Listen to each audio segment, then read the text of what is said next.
FPL Gameweek 30 Transfer Plans. In this video, I'll be taking you through my transfer plans for Gameweek 30, which might include activating my wildcard. So, without further ado, let's get into it.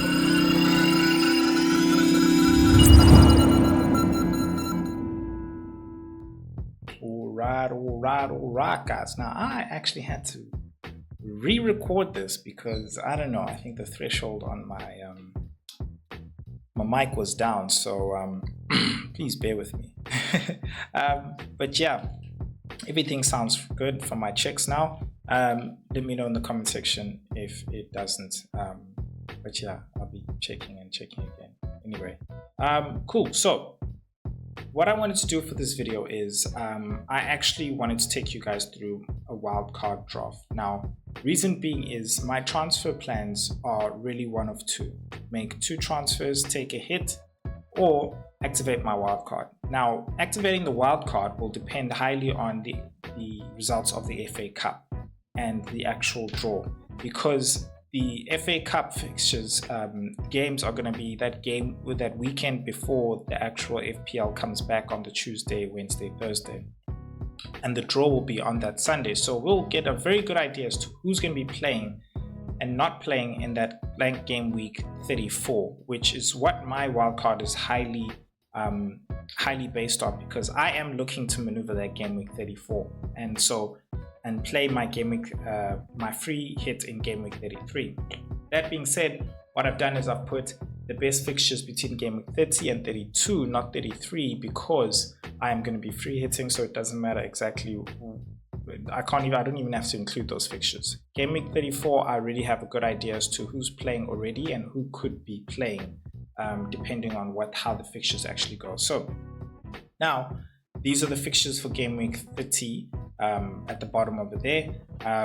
Let's go through my wildcard now. So in my wildcard, I'm going to start off with Alisson Becker and Valdemarson. I think very clear Valdemarson is just an enabler there, with Alisson Becker being the main goalkeeper for this term. You know, Liverpool will definitely be having a match in game week 34, and of course they are one of the top defensive teams along there with Arsenal, so that is a no-brainer. Don't want to bore you guys with the goalkeeper picks. Moving on to the defense, very interesting take there. Of course, I've got a Guardiola who's going to be playing a Leicester in game week 30. They are in the top 5 of the best fixtures, right at number 5 there, so definitely making it in. I think Munoz is a no-brainer.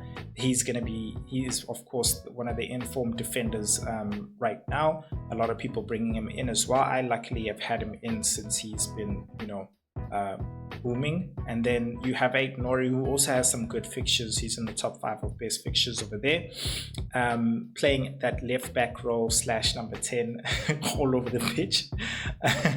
And then you've got Konate there, who also, along with Nori, has a game week 34 fixture confirmed. And then you have Kirkes there for Bournemouth, playing against Ipswich in a game week 34 with some good fixtures as well, as you can see over here. I've included, and he could be playing in game week 34. Now that depends on whether or not they win their game against Man City. So Man City, it looks like they definitely won't be having a game week 34 fixture. They play against Aston Villa, and I think also Aston Villa will depend how far they go as well in the Champions League. So over there already, I'm sort of looking to get rid of City assets, but when it comes to Bournemouth, I think it's Man City and Bournemouth. Man City is the favorite there, so I do feel like having Bournemouth there might be a good precaution, in the sense that they got the good fixtures, and as well as they might actually be playing in that game week 34. But yeah, that's a risk I'll be willing to take. Of course, I'll have a lot more information once the fixtures are done and the draw is done as well, for the FA Cup. Now moving on to hold on, before I actually move on to the midfield, why don't I ask you guys to please subscribe if you haven't subscribed yet. I am here every week giving you guys tips on FPL, so really appreciate it, and thank you to everybody who's already subscribed and watching. Really goes a long way to supporting the channel and letting me know you guys love the content. So now let us get on to the midfield. Please subscribe. Cool. Midfield. Now in the midfield, interestingly, I have got Newcastle asset Jacob Murphy as a good enabler there. You're probably thinking, why not Gordon? Well, Gordon is blanking this game week. He is presumed to be returning in that Leicester City match in game week 31. But I needed an enabler right now, which I know I'm definitely also going to want to use in that game week 31 fixture. So I thought, Jacob Murphy is a good guy to go for. Belgrade is also another guy who's a good enabler, around about the same price, and performing well while Cunha's gone. But I just felt like when Cunha comes back, that's another player I'm actually going to want to bring back into my team. So Mo Salah, I think, no brainer. It's his record-breaking season for FPL. So yeah, don't even need to spend a lot of time there. Bruno Fernandes, I think it's obvious he's the most in form. I've been speaking about form, and form is very important this season, and despite the fixtures, he's still performing. So save me in my Game Week 29. If you haven't seen that already, go check out my Game Week 29 reaction. The video is over there, go check that out. And then Eze playing against Southampton, they've got a double game week as well with Newcastle in game week 32.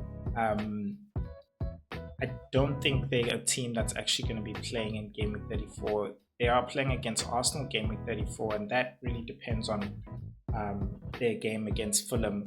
So it is a possibility that they do play, but it's not really a team which I'm looking to keep for game week 34. I could keep a Munoz, just because of his performance. I like that, but maybe not Eze specifically, but I do like him for this double game week and this game week 30 fixture as well. Then Clifford as well, I think, is a no-brainer considering his XG for Bournemouth, and of course the possibility of him playing in game week 30, and as well as the actual fixture for Ipswich in game week 30 as well. Moving on to the strike force, I am looking at a dangerous front three playing the bottom three, and I think this is what's been very tempting about this wild card, is the fact that you got three great strikers from fairly good teams, and fine, Haaland's not necessarily in form, Mateta's injured, so we really got to see if he's going to be ready for that game. Evan Nilsson, I think their team has somewhat slowed down in terms of firing, but you can see the effort is there. So it's just, I think it's luck that they've been lacking. But I think all three of those guys with fixtures against that bottom three, it's those type of fixtures where that luck turns and they start putting those goals away. So this wild card is very tempting because of that front three. I'm not even going to touch on captaincy right now, but of course it would be between Haaland and Mo Salah. I think a lot of people are going to be going Haaland, understandably so. But yeah, that is my wildcard team.